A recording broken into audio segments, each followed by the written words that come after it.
He didn't have much formal education. He began his career selling sewing machines and pianos in upstate New York. But by the time he took over the computing, tabulating, recording company in 1914, Thomas J. Watson had developed some pretty big ideas. All the problems of the world could be settled easily, he once said, if men were only willing to think. Sometime after 1924, when Watson renamed the company International Business Machines Corporation, think became its motto. IBM, of course, went on to become one of the world's most admired companies and most recognized brands. The company whose technology sent astronauts to the moon and a chess champion packing. The company that started out selling clocks and tabulating machines to businesses in the United States and went on to revolutionize the way that business is done around the world. In some ways, IBM became more than a company. It became an icon. How does something like that happen? How do you become a model of business, of technology, of progress itself? It all begins with a deep understanding of what IBM is. Our company has always been about innovation. It has always been informed by values, and it has always been animated by a belief that intelligence, science, and common sense can solve problems in business and society. Big problems, important problems, the kind of problems that make you think. That only happens by embracing change and by trusting in the smarts and passion that unites more than 300,000 people around the world who call themselves IBMers. The places where I go, all I have to say is I'm from IBM. And the doors are open. People have this notion of who I am. I was sent into Eastern Europe in '95 to set up the IBM operations for banking in Eastern Europe.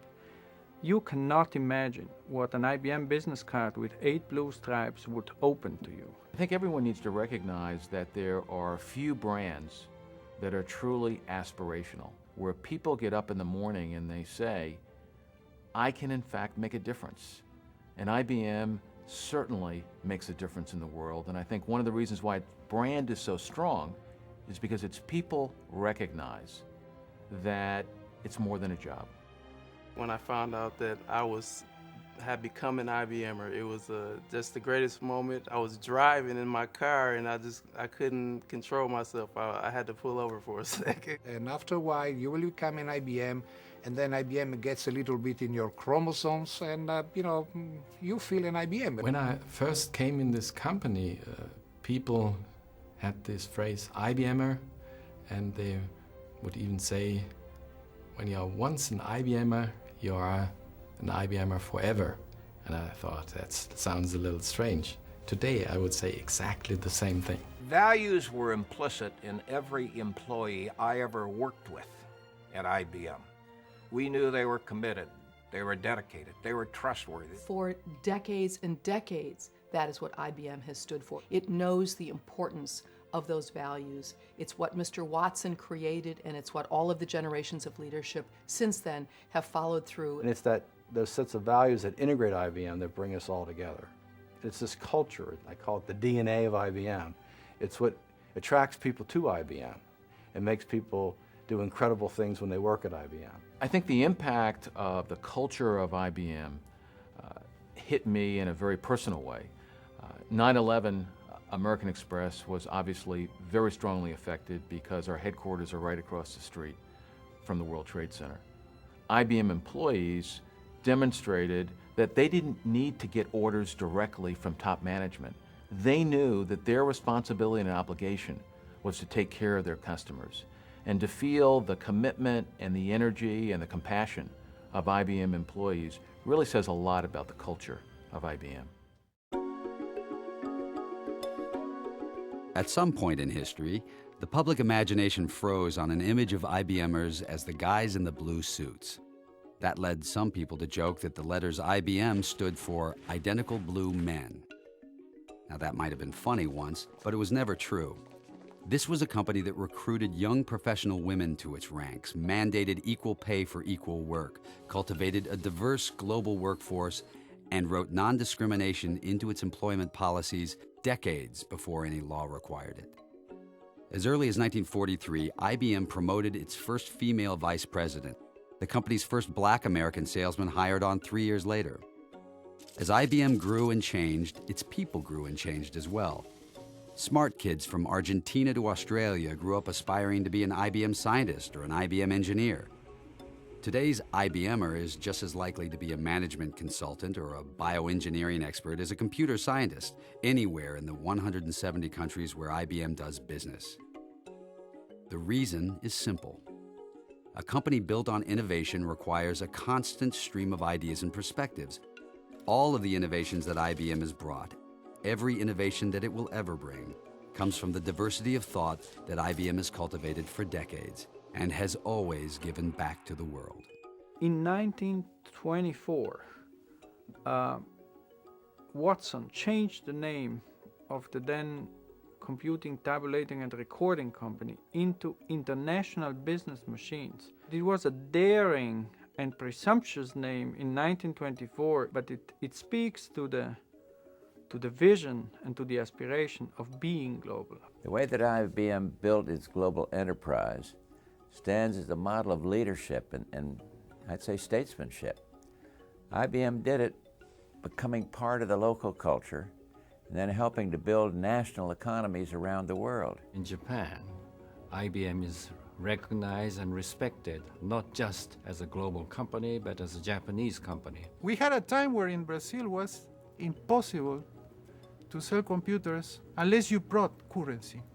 And the way to bring currency was to sell products. So we were trading orange, we were trading coffee. We did several things in order to keep the company working, running, and serving the marketplace. We are leading China's information industry. We're making a major contribution to the economy of this country. We have been operating 90 years in Latin America. There is no IT vendor that has been 90 years in Latin America. You see people coming in, getting out. If things get difficult, they move out. No, we stay. We stay. Global commerce, as it's evolved over the last 50 years, really is a reflection of Watson's genius. It's one of IBM's greatest innovations.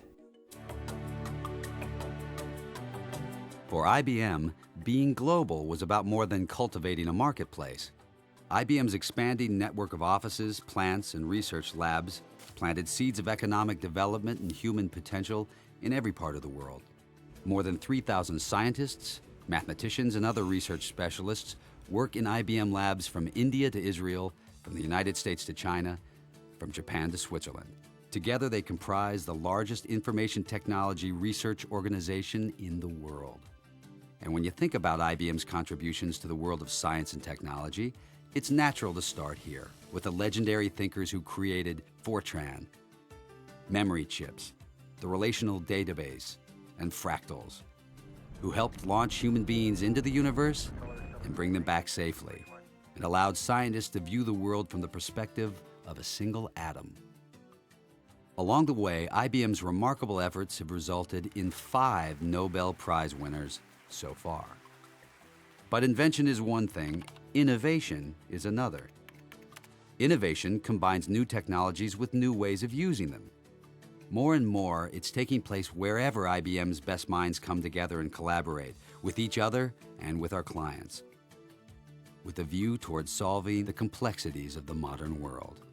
IBM is the leading innovation company in the world. The personal motivation of people in IBM to innovate, I think, is that they are simply in a great environment, that they have fun producing something and changing things, changing the world. And that's why this place is so innovative. Growth is critical. It's exciting. It's what people want to be part of. There's an energy associated with it. Innovation will allow us to do that. Innovating in the marketplace, to look at adjacent spaces, not just the spaces that we're in today. That's frontier stuff. And frontier is what excites people. It's hard to imagine punch cards were ever considered pioneering, but that's where the frontier of business technology was in the 1920s. And if IBM had never aspired to do more than make punch card machines, it still would have earned its place in history. It also would have closed up shop sometime in the 1940s. But IBM never defined itself by the products and technologies it created. This was always a company with a mission to push the boundaries. IBM will bet the company on its boldest ideas. In 1964, it was the System 360, a revolutionary computing system that Fortune magazine called IBM's $5 billion gamble. It paid off. IBM introduced the mainframe to the world and entered a period of unprecedented success. Fast forward about 40 years. This time, it's a $10 billion bet called on-demand business. The business world is now very different, but IBM's approach is still the same. Innovate. Take risks. Set the agenda. The biggest danger, in the end, comes not from taking risks, but from becoming complacent. And if we ever needed proof of that, we got it in the early 1990s. Lulled by our own success, we stopped listening to clients, failed to capitalize on innovation. The result? A near-death experience so portentous that the New York Times published the company's obituary. And IBM being IBM, it appeared on the front page. But there's something about institutions that are built to last. They do. IBM refused to die. IBMers pulled themselves back from the brink. They started by remembering their roots, the commitment to innovation and client success that's written into their DNA. When Deep Blue, the IBM supercomputer, defeated the reigning chess Grand Master in 1997, to many people it was a symbol that IBM was back. But in truth, IBM came back through the hard work of every IBMer in every part of the world. Together we remade the company from the outside in. We built vast new businesses, software, services, changed the way we worked with clients, rebuilt the entire product line, embraced new ways of developing technology. We saw years before others the potential of the internet as a transformational force in the world.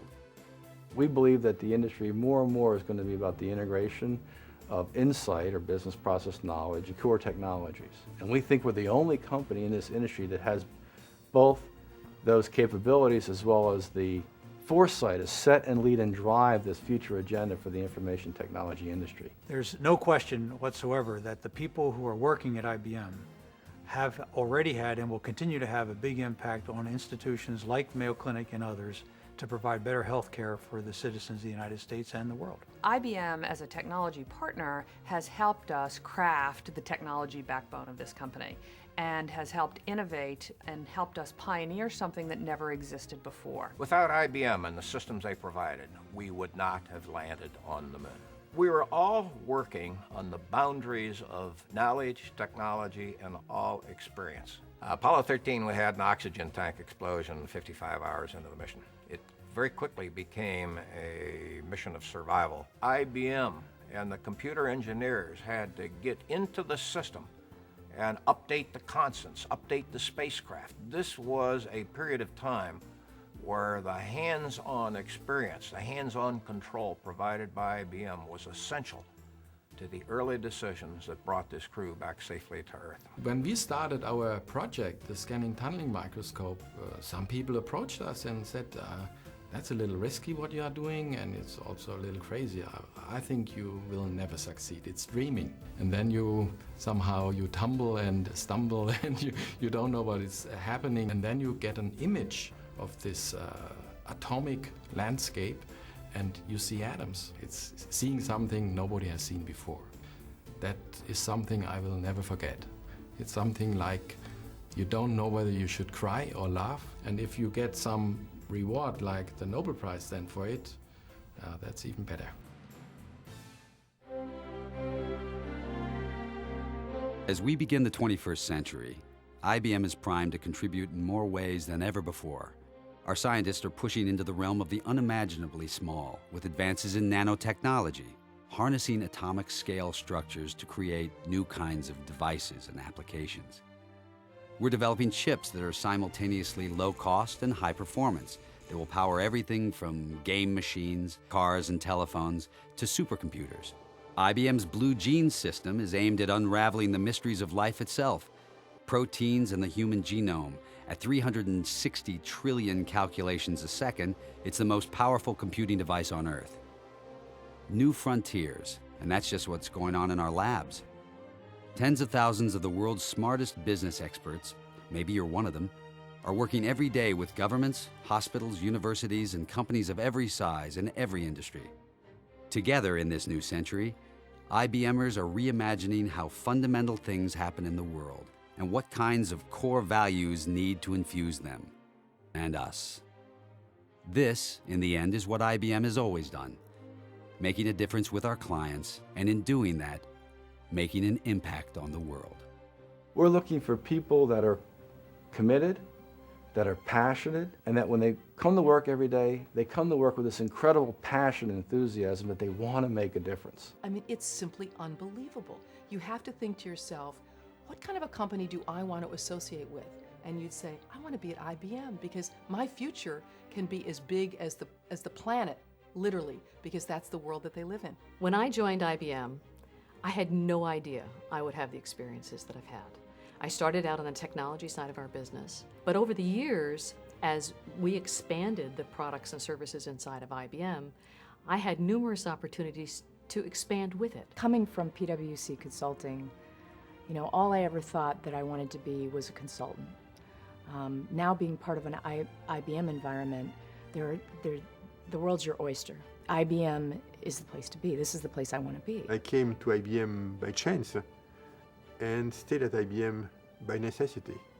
There was no alternative. This has been the best place for me to develop the kind of man, the kind of career which I had dreamt for myself as a young man. You'll never run out of learning, and it will keeps you going for, I would say, a couple of lives. IBM provides you with challenges, but most importantly, it provides you with a stage that allows you to climb up and shine. 40 years ago, when I came here, I thought, how could you be born at a better time? Now I sit back and I reflect, and I kind of wonder about maybe I was 40 years too early, because the real excitement, the real opportunity is now taking all of that technology and applying it.